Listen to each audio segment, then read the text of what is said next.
xaflad ay si wada jira u soo agaasimeen jaaliyadda maamul goboleedka Puntland ee iyagu ku dhaqan waddanka Finland iyadoo xafladaasi ujeedadeedu ay ahayd furitaanka xafiis cusub oo uu yeesho jaaliyadda Puntland iyadoo horeyba uu lahaa balse haatan meel ka weyn meeshii hore ay furteen waxaana goobjoog ka ahaa xafladaasi wakiilka maamul goboleedka Puntland u qaabilsan wadamada waqooyiga Yurub Dr. Maxamed Cabdille Cismaan Baydhabo haddaba waxaa ka soo qayb galay xafladaasi dadyow fara badan oo Soomaaliyeed oo reer Finland waxaana ka mid ahaa warbixinadii halkaasi ay ka jeediyeen sida tan insaanku marka waxa laga rabaa adduunkan maadaama uu joogo khaliif Allah subhanahu wa ta'ala oo soo dirsaday uu yahay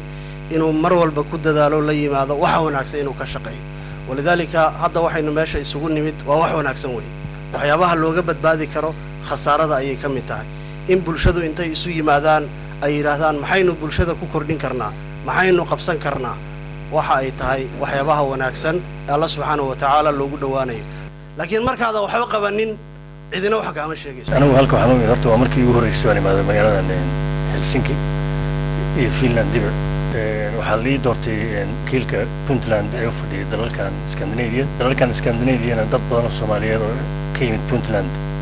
ayaa ku nool jaaliyadaha ka dhisan dalkan Finland oo ah jaaliyad saaweyn oo kulligiina ogsoontiin ayaa waxaan jeclaaday maanta in idinku imaado Cabdi Fataax Cabdullaahi Jaamac oo ah waxa ururkan ama jaaliyadan ninka mas'uulka ah inaanu isna inuu nala shaqeeyo oo aanu ka dhigno ninka idinka mas'uulka idinka jaaliyadan Finland isna waa idin baray waa Cabdi Fataax soo dhawow marka isbedel doonka hadda waa laga baxay ninkii baydahay ninkii mucaarad ahaa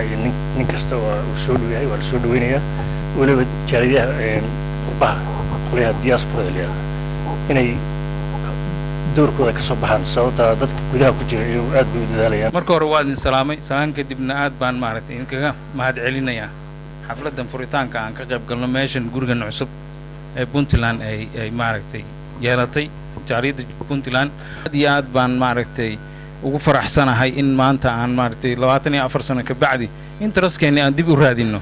oo qofka Soomaaliga uu wax ku noqon karo oo kaliya inuu yahay Soomaali oo uusan ku noqon karin ama groups ama dad yar oo meel jooga walaalayaal marka ugu horeysa waan idin wada salaamay si gaar ah waxaan u salaamay gudoomiyaha Scandinavian-ka Puntland walaalkeen Dr. Maxamed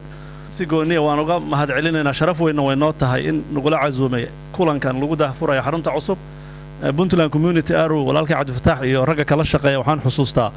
ilaa 90s-kii waqtiyada shaqada la bilaabayay dad aad u soo halgamay oo taariikhdana qayb ku leh inay ahaayeen wax badanna soo qabtay weeldanna waan leenahay ilaahayna ha u barakeeyo xarunta cusub iyo meesha cusub dhammaantiin aad baan idin salaamayaa anigoo ku hadlaya magaca jaaliyadda Galmudug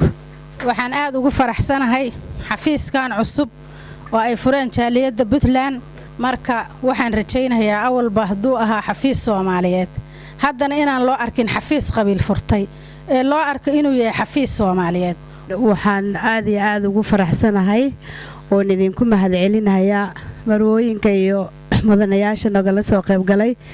oo waqtigooda qaaliga ah siiyay anakana aadan ugu faraxsanahay Finland waxa lagu yaqaanaa Soomaalida inaan hal waji leenahay